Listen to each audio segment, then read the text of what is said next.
Okay? Makipagbukas po kayo sa akin sa aklat po ng Colossians chapter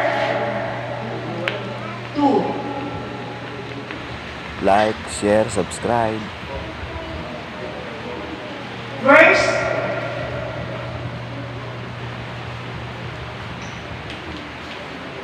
Verses 6 and 7. Okay.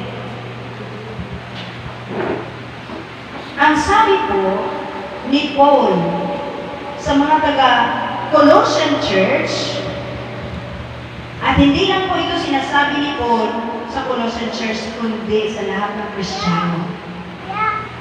Ang sabi po niya, so then, just as you receive Christ Jesus as Lord, continue to live in Him. Verse 7, rooted and built up, strengthened in the faith, as you were taught, and overflowing with thankfulness. Sa Tagalog. Kaya kung paano tinanggap ninyo si Kristo Jesus na Panginoon, ay lumakad kayong gayon sa Kanya.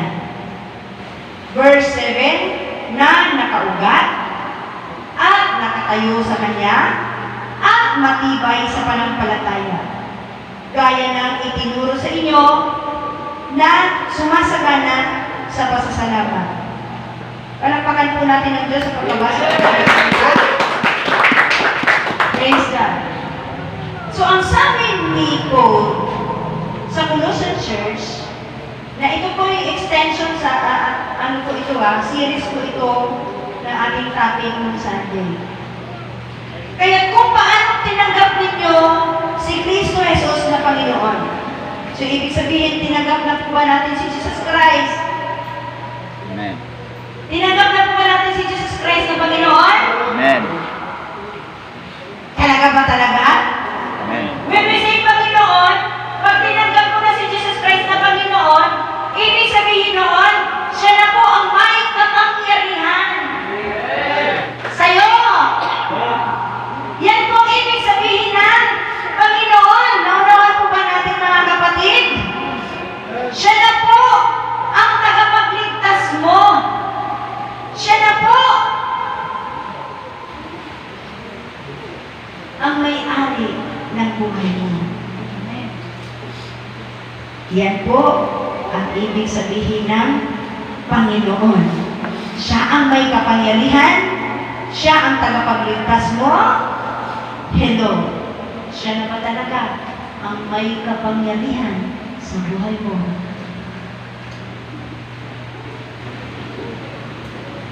Siya na ba talaga ang Panginoon ng buhay mo? This is the very big question sa maraming Kristiyano. Lalabitin mo yung katabi mo. Si Jesus na ba talaga ang may kapangyarihan sa buhay mo? Kausapin mo yung katabi mo. Si Jesus na ba talaga ang may kapangyarihan ng buhay mo? Siya na ba talaga ang Panginoon mo?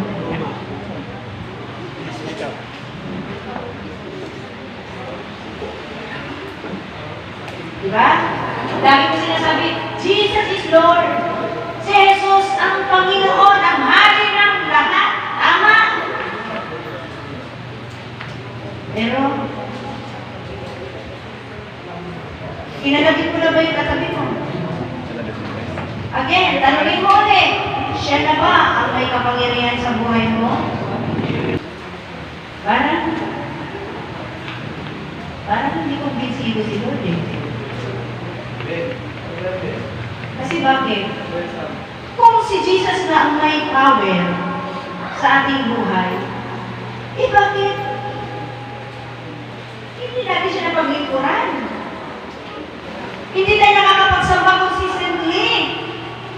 Hello? Dalaw po ba natin? Makinig po tayo, church. Kaya kung paano tinanggap ninyo si Kristo Jesus na Panginoon, ay lumakad kayong gayon sa Kanya. Kaya, yung buhay ni Jesus ay maging buhay mo. Ito yung sinasabi ni Paul, mga kapatid. Yung buhay ni Jesus ay maging buhay mo. Sabi ni Paul, yan ang tinanggap niyo na. Si Jesus bilang Panginoon, lumakad kayong gayon sa Kanya. Amen. Yung buhay ni Jesus ay buhay mo.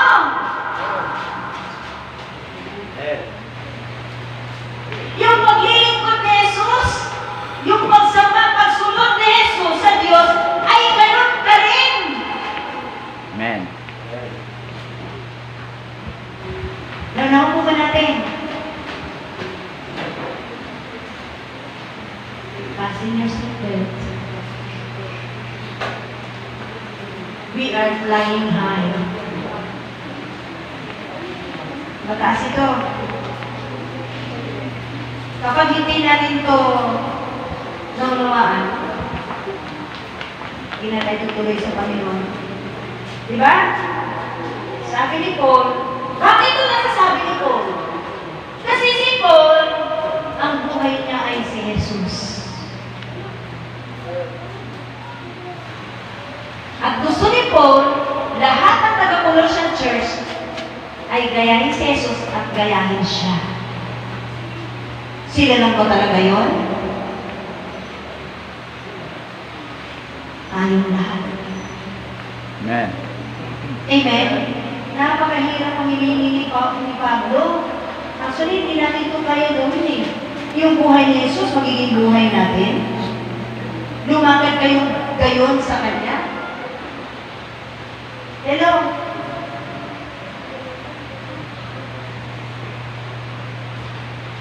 Kung mag-isip-isip tayo, kaya ko kaya yun?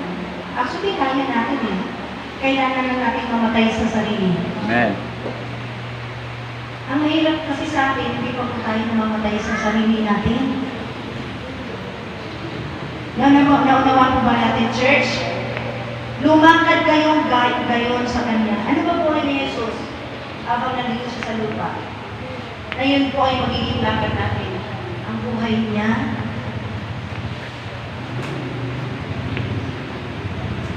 may intimacy siya sa Diyos.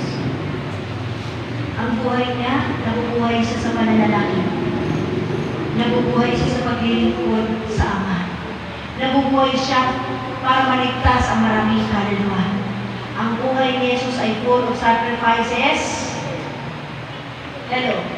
To the point na inalay niya ang kanyang buhay sa cross. Yan din po ang gusto ng Panginoon at ni Paul na mangyayari sa ating buhay. At kapag hindi po natin nalakaran yun, doubt your salvation. Yes. Kasi life is all about God. Nanawan niyo po ba mga kapatid? Hindi po tayo titigilan ng Diyos sa katuturo hanggang hindi po tayo lalakad gayon sa paglakad ng ating Panginoon sa Kristo. Ang ating buhay ay magiging kagaya ni Jesus. Kaya nga po yung church natin, di ba, Jesus is my life. Amen. Si Jesus ang ating buhay. Eh, si Jesus ba talaga buhay mo? Amen? Si Jesus ang buhay mo, pero wala ka sa Jesus my life. Every Sunday. Amen! Pero alam ko, mag-iman ang Diyos sa mga buhay nating lahat. Amen. Para hindi na tayo mawalay sa Panginoon. Amen. Amen! Tutulungan tayo ng Diyos na makaya ang lahat. Amen po ba? Amen. Para mapagtagumpayan po natin yung ating mga kinatatakutan. Amen? Ang dami nating pinag-aalala. Amen po ba? Ang dami po natin mga kabalisahan. Mga pangamba sa buhay. Alam mo, pag naalis yan sa buhay natin, okay na tayo sa Panginoon eh. Amen? Maibigay po natin ang dapat po maibigay sa Panginoon. Praise God. So, eto mga kapatid. So, yun po ang ibig sabihin ng Panginoon, mga kapatid, na siya na po ang nagmamay-ari ng iyong may kapangyarihan ng iyong buhay. Siya po ang tagapagligtas mo. Okay? Tapos, ito pong verse 7, kasi ano lang po yan review na lang po yan last Sunday. Itong verse 7, ang sabi ni Paul, na nakaugat at nakatayo sa kanya at matibay sa pananampalataya gaya ng itinuro sa inyo na sumasagana sa pasasalamat. Yung unang salita sa verse 7 na nakaugat. Anong ibig sabihin ng nakaugat? Isa po siyang metaphor, no? Talinghaga. Na tumutukoy sa isang puno na malalim at matibay na ugat. Inahalintulad po tayo ni Paul sa isang puno na malalim at matibay na ugat. Dapat ganito tayo lahat ng Kristiyano. Hello? Na tayo daw po ay malalim at matibay ang pagkaugat natin sa Panginoong Heso Kristo. Nanaw po ba natin, church? Amen. Dahil kung tayo po ay nagkaugat, rooted in Christ po tayo. Alam nyo, sa buhay na ito, maraming pandaraya ang kaaway. Maraming tukso. Maraming kasalanan. Amen? Maraming alok ang mundo. Amen? Amen. Maraming kinagigiliwan ang mundo. Hello? Ang sabi ni Paul, kailangan nagkaugat ka. Ibig sabihin, kung nagkaugat ka sa Panginoon Kristo, doon ka kasi magbubunga ng malalim. Magbubunga ng marami. Hello? Hindi ka magbubunga ng marami kapag hindi ka nagkaugat kay Kristo. Kung ang buhay mo ay rooted, ang sistema ay rooted in the Word. Not in the Word. Hello? Kailangan ang ating pong pinagkaugatan doon po sa salita ng Diyos. Amen. Ang ating pong buhay, ang ating pananampalataya ay rooted in the Word of God. Amen.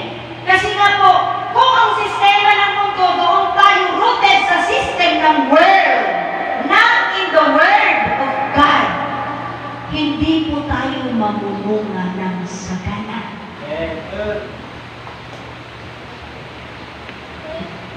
Ganoon po ba natin? Rooted in the Word of God, not in the world system. Kalabitin mo yung katabi mo, be rooted in Christ. Be rooted in Christ.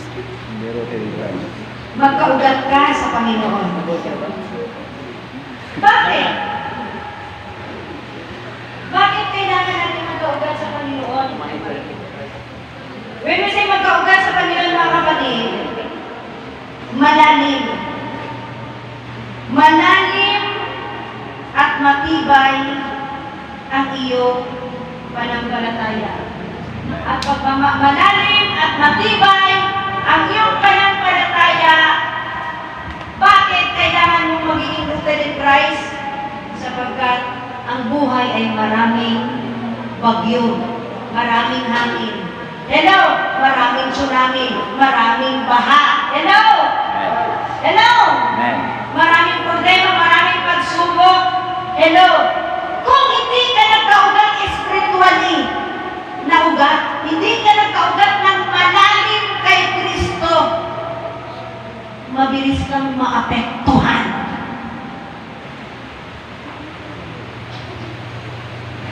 Hello? Mabilis kang maapektuhan ng maraming problema. maraming pagsubok. Mabilis kang maapektuhan, matangay ng tukso at kasalanan. Hello? Kaya ang gusto ni Paul na tayo po ay nagkaugat. At ang sabi pa rin nakatayo sa Kanya. Amen? At matibay na panampalataya. Grabe, mga kapatid, kung sinasabi ni Paul sa atin. Kailangan mo magkaugat. Kailangan mo nakatayo kay Kristo. Kailangan mo matibay sa panampalataya. Amen. You know, para nang sa ganon, nagkaugat ka kay Kristo. Ano mang bagyo, ano mang pagsubok, ano mang pinagdadaanan mo, ano mang mga challenges sa buhay, nakatayo ka pa rin kay Kristo. Nakakasamba ka pa rin. Amen. Nakakapaglingkod ka pa rin. Hello, hindi ka kayang tumbahin ng bagyo, hangin, tsunami, baha, tubig. Gaano man ito kalaki, kalakas, hindi ka kaya dahil rooted ka, malalim ang pagkaugat mo sa ilalim ng lupa. Amen. Yan ang gusto ni Paul, na nagkaugat tayo ng malalim para hindi po tayo mabilis bumigay sa ating panampalataya. Amen. Amen? Kunting problema lang, di mo natin mag-church. Hindi mo natin mag-church. Ayaw mo naman maglingkod. Ayaw mo naman. Ayaw mo mag-pray. Wala ka sa movement. Wala ko invite ko. Kasi bakit ganon? Ang confession ng marami, hindi siya rooted in Christ. Hindi siya nagkaugat ng malalim kay Kristo. Mabilis bumigay, mag-give in sa tukso. Amen?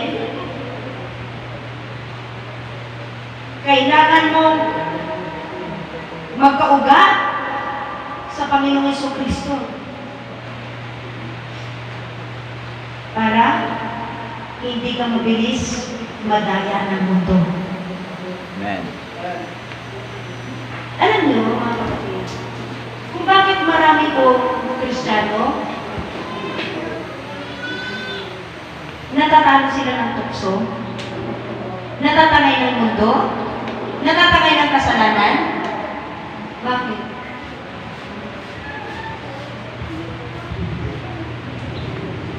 Tinanggap lang nila si Kristo, ngunit hindi sila rooted kay Kristo. Tinanggap lang. So, ibig sabihin mga kapatid, kapag tinanggap mo si Kristo, it's not enough. You should be rooted in Christ. Amen. Kailangan magkaugat sa Panginoon yung ating panampalataya. Ibig sabihin mga kapatid, kailangan mong lumalim sa salita ng Diyos. Amen. Kailangan mong lumalim, magpakaugat ka sa salita ng Diyos. Be rooted in Christ. Kumusta yung katabi mo? Kumusta? Kailan mo uling binasa yung Biblia mo? Kumusta? Kailan mo mag-ulit binasa yung Biblia mo?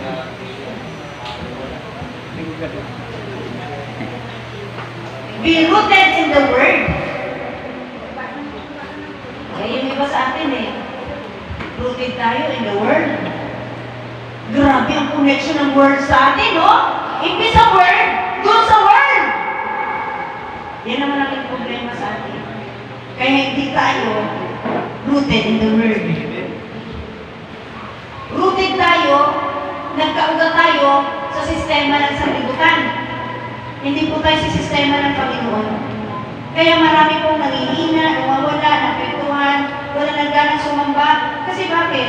Wala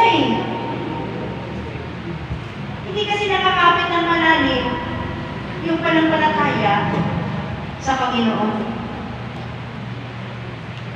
Nanaw ba natin, church? Amen. Wala tayong ibang gagawin sa buhay na ito. Atupagin sa buhay na ito na ang panampalataya natin ay dapat lumalim. Kasi pag malalim ang panampalataya mo, isang punong ang ugat ay malalim, kahit anong bagyo ng buhay, tukso ng buhay, kahit anong alok ng mundo, nakatayo ka pa rin kay Kristo. Amen. Palakpakan po natin sa Diyos. Kaya alam nyo, marami pong mga Kristyano hindi tumutuloy sa panampalataya. Parang nagsimula lang sila, hindi na sila tumuloy. Kasi hindi nagkaugat sa Panginoon. Amen? Hindi nagkaugat sa Panginoon. Kailangan tayong lahat ay nagkaugat sa Panginoon. Amen. Pangarap ni Paul, pangarap ng Panginoon na lahat tayo ay magkaugat sa salita ng Diyos. Bakit? Para anumang pandaraya ng Diablo, hindi kanya kaya. Tutuksuin ka man niya, di kanya kaya. Bigyan ka man niya ng masakit at karamdaman, problema, pagsubok, hindi kanya kaya. Kasi malalim yung ugat. Malalim ang pundasyon mo sa Diyos. Marami nagigibin sa kasalanan, hindi kasi nagkaugat kay Lord eh. Amen? Kay Kristyano na, wala. Pag isang, lang, wala, bumigay na. Amen? Isang lang, bumigay na. Ibig sabihin naman Kristyano ito, tinanggap lang nila si Christ, pero hindi sila nagkaugat kay Kristo. Lalapitin mo rin yung katabi mo, be rooted in Christ. Ano yung sabihin nun? Magpakalalim, magpakatibay kay Kristo. Saan magpakalalim? Sa salita ng Diyos. Amen. Paano ka lumalim? Being rooted in Christ means staying connected to Him through prayer and Bible study. Amen. Kapatid, kumusta? Araw-araw ba hawak mo Biblia mo? Nag-aaral ka ba ng Biblia? Nananalangin ka? Kumusta? Diyan ang isang bagay na magiging rooted ka sa Biblia, sa Panginoon. Amen.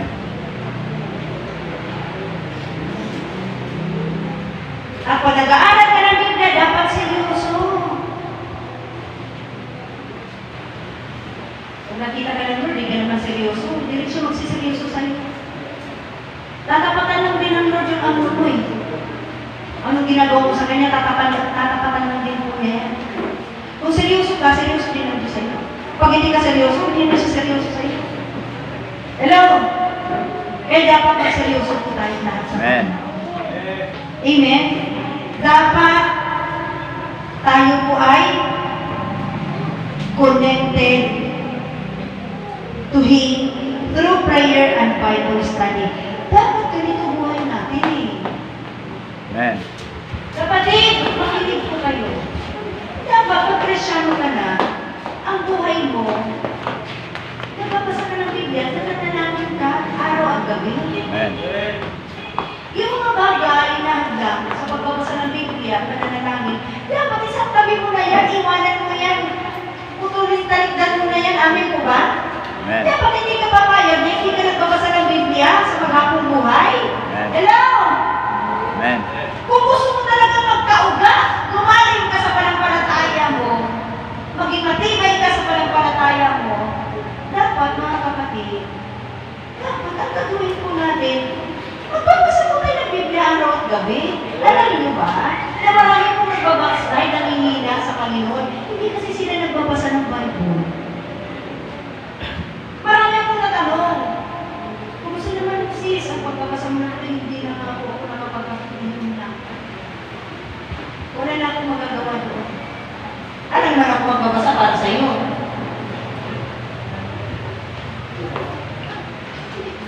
David, ako magbabasa para sa iyo. Dapat ikaw yun. Amen. Kasi may sarili kang relasyon sa Panginoon. Nanawa po ba natin? Amen. Mga kapatid ko. Okay. Stay connected to God. Ang sabi po sa John 15:4 and 5. Manatili kayo sa akin at ako sa inyo. Nagagaya ng sanga na hindi nagbubunga sa kanyang sarili kapag hiwalay sa akin.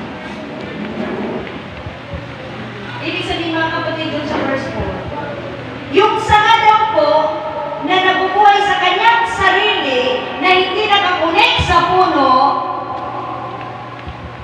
hindi nagbubunga. Hello? Nanaw po ba natin? Yung sanga na nabubuhay sa kanyang sarili, disconnected sa puno, hindi daw po yun nagbubunga. Kaya pag ikaw hiwalay ka yung sarili mo, hiniwalay mo kay Kristo, kahit kailan hindi ka magbubunga. At alam niyo po ba? Sa Book of Matthew, yung puno ng igos, na nakita ni Jesus Christ, diba nagbutom siya? Yung puno ng igos, nakita niya, pinunta niya, puro dahon, pero walang bunga. Anong ginawa ni Jesus Christ? Anong ginawa niya? Sinumpa niya, magmula ngayon hindi ka na magbubunga pa. Ano nangyari? Natuyo ang puno. Maraming Kristyano ngayon may reliyon lang. Nasumpungan nila reliyon lang. Puro ng dahon. Puro reliyon, puro dahon. Pero walang godly life. Maraming Kristyano ganun.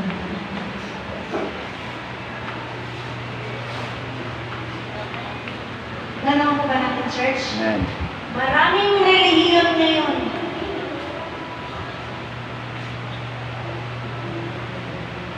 May relihiyon lang.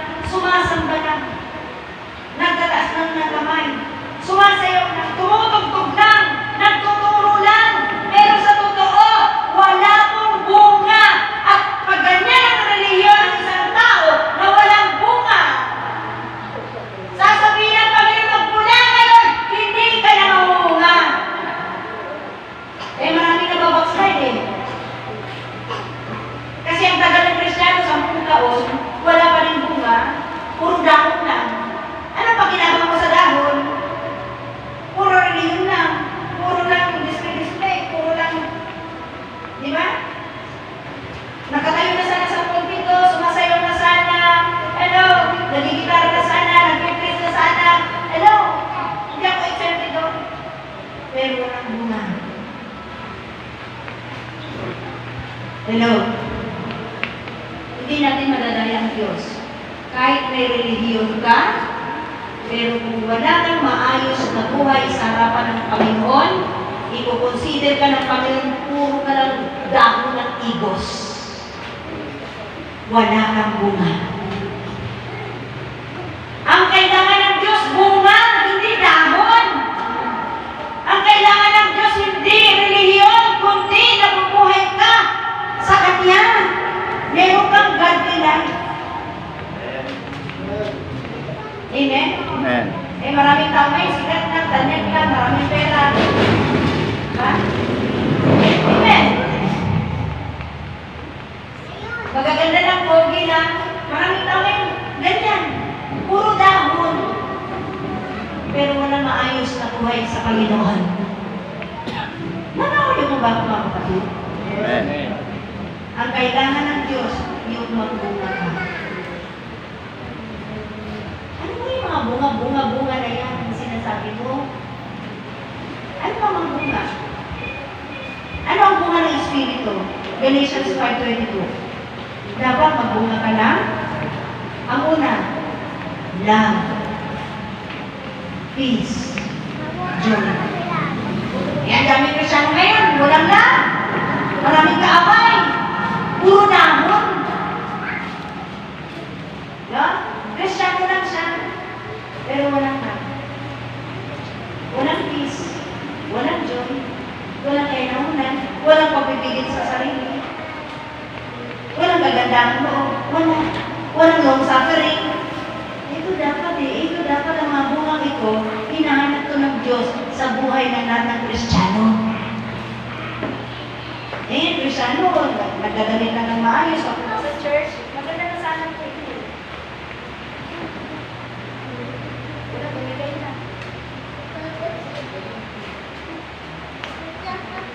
Maraming Kristiyano ngayon, sumasamba lang, pero hindi maayos ang buhay nila araw-araw.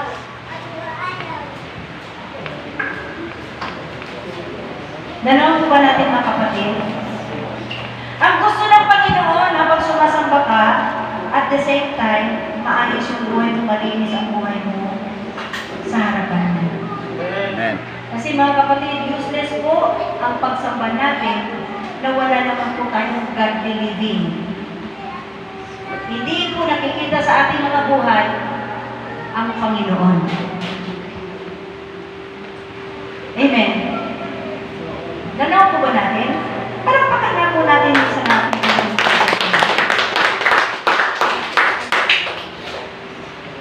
So, ang pangarap po ni Paul, magkaugat tayo kay Kristo. Sikapin po natin. Sikapin po natin. Atin po itong pagsikapan. Dapat, lagi tayong babad sa Biblia.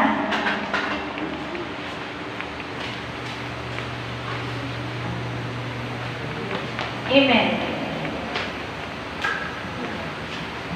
Dapat, nabubuhay po tayo sa salita ng Diyos. Amen. Amen.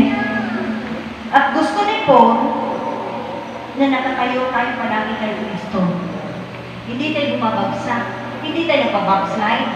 Hello? Amen. Nakatayo ka lagi kay Christ.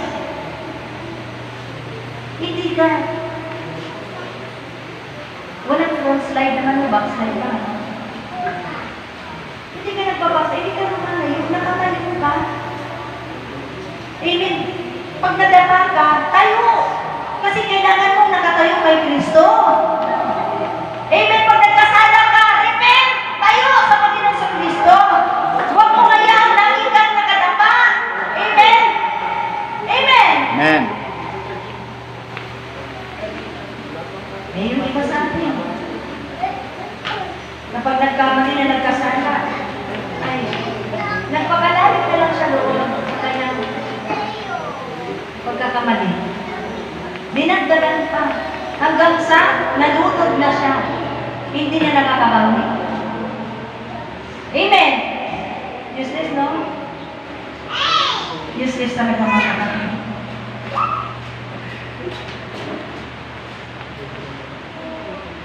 Alam niyo yung mga hindi nagkaugat kay Kristo?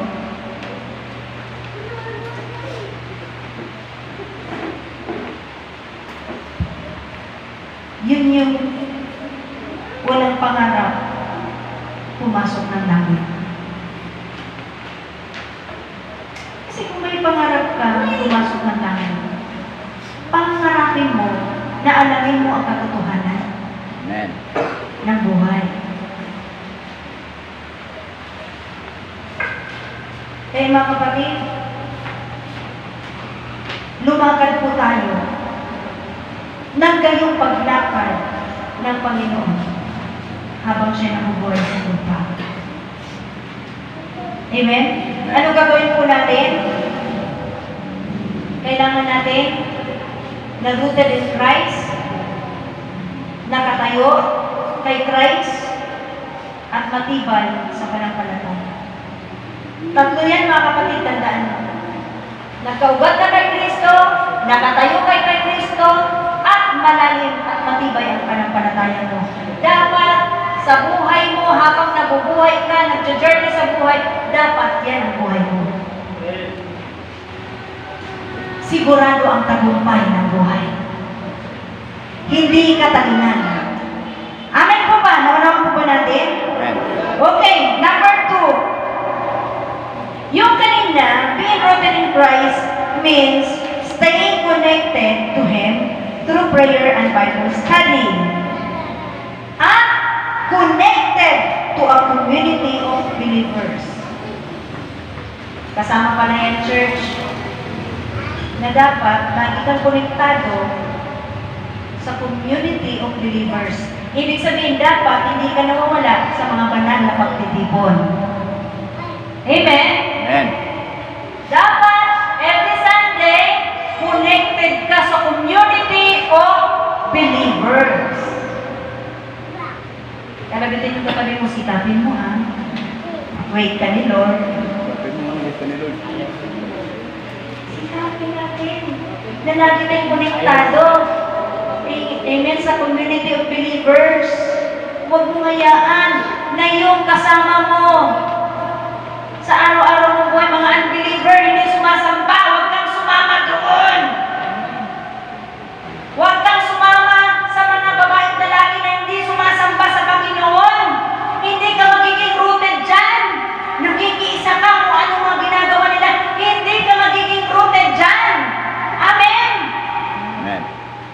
Ang sasamahan mo ay yung pong community of believers. Amen? Amen. Kaya dapat, kung nasa community of believers ka, hindi ka mawawala pag Thursday, hindi ka nawawala pag Saturday, because we are the community of believers. Amen. Amen? Hello? Ang dami talagang wala, dapat walang nawawala. Amen? Yung present ngayon, dapat wag mawala sa Sunday. Para yung nawala ngayon, darating naman sila sa Sunday, di ang saya-saya ng puso ni Lord, ang saya-saya yung mga anak niya nagkakatipon-tipon. Amen po ba? Sabi mo, kaya mo yan. Kaya mo yan. Hindi mawala sa Panginoon. Amen! Praise the Lord. Purihin ang Diyos sa buhay. Kapatid, ano gagawin natin? Mahaba itong rooted in Christ.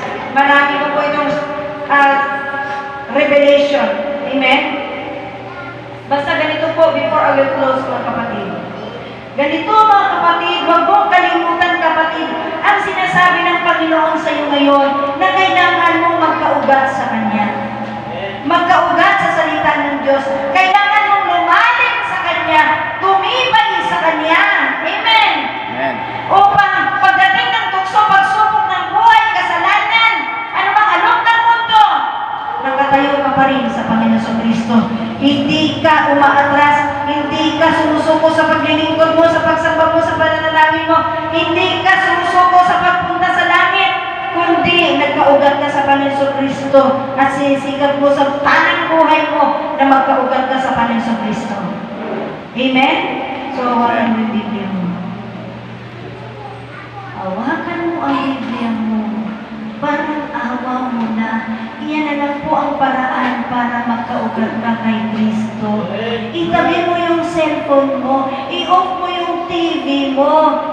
Yung mga friends mo, huwag mo manang i-chat-chat. Kung sino man ang nakakadistract sa panampalataya mo, huwag mo nang i-chat. Ay, Lord, parang awa mo na. Alam niyo, kami mga pastor, masaya po kami kapag nakikita po namin kayo nagkaugat kay Kristo. Amen. Hello? Pero kung hindi kayo nagkaugat kay Kristo, hindi kami masaya. Pero ako, napakasaya ko. Kasi kayo, nagkaugat kayo kay Kristo. Palakpakan po natin si Lord. Ayaw nyo? Nagkaugat ka kayo kay Kristo? Lagi na kayo. Ilagay na lang kay Jesus. Amen? Kapag hindi kayo ilagay kay Jesus, wala kayo rito ngayon. Kaya palakpakan po natin ang mga sarili sa Panginoon. Purihin ang Diyos sa buhay. Alam niyo, mahaba itong rooted in Christ. Sana po sa mga susunod na panahon po tayo mag-absent. Amen? Amen. Tayo natin tumayo sa Panginoon.